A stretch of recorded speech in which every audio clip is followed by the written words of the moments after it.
Okay, so we all know George Orwell's 1984, right? It's a classic. But what happens when you take that classic and shove it through the internet? Well, that's what we're digging into. We're going to decode this fascinating little digital artifact that tries to cram Orwell's entire masterpiece into the time it takes to watch a TV ad. Yep, that's the promise. A YouTube channel called 1 Minute Books says they can give you the entire book in just 3 minutes. Think about that. The whole dystopian world of 1984 boiled down to less than the length of a pop song. I mean, it's just a perfect example of our time, right? Where attention is everything and faster is always better. And that brings us to the big question, doesn't it? Can you really, truly explain a book that defined a century in the time it takes to microwave popcorn? You've got these huge, complex ideas of surveillance and truth, and you're going to nail it in 180 seconds? It just feels impossible. But you know what's wild? It's not just that someone tried to do this, it's how many people are actually tuning in. We're not talking about some obscure video that nobody's seen. Look at this number, over 312,000 views. That's a lot of people. It's pretty clear there's a real hunger out there for this kind of super fast, condensed knowledge.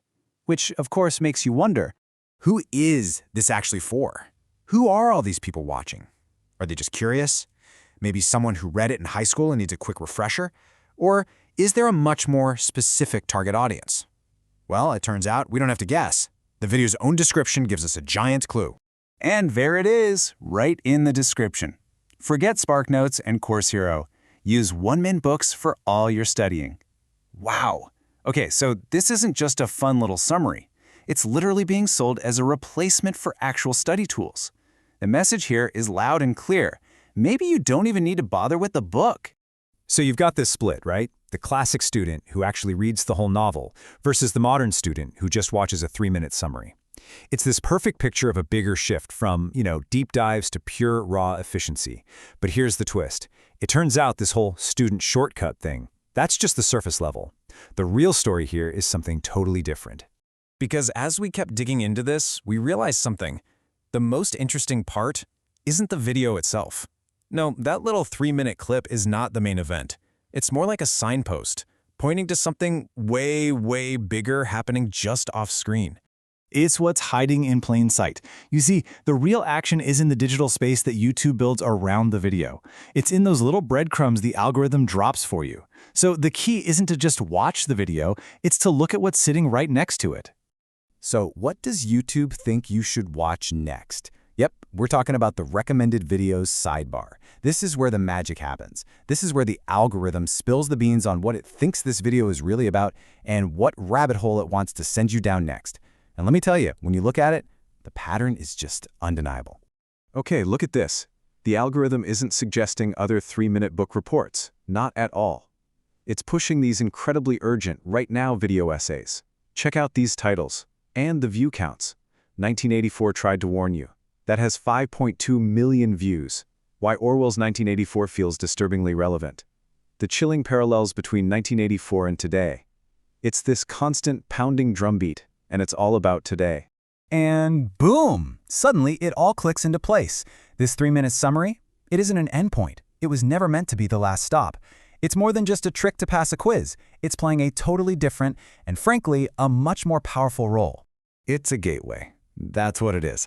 A super simple, low-effort doorway into a way bigger, way more intense conversation. See, when you watch that little summary, you're basically telling the algorithm, hey, I'm interested in 1984.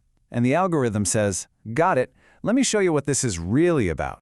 We're going to call this the algorithmic rabbit hole. It's how a simple little summary video becomes a portal. It pulls you away from talking about a historical novel and drops you right into this huge, urgent, and algorithm-curated conversation about its relevance to today. So when you step back, you see it. The real conversation happening about 1984 online, it's not about literature class. It's not historical analysis. It's happening right now, and it feels urgent.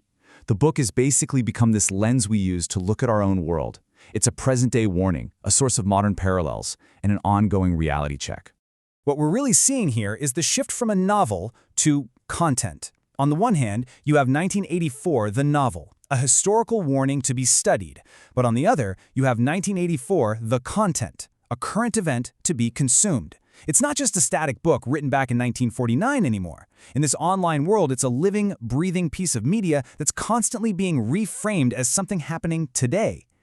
And that, right there, is the big takeaway. The ideas in the book are no longer just sitting on the page.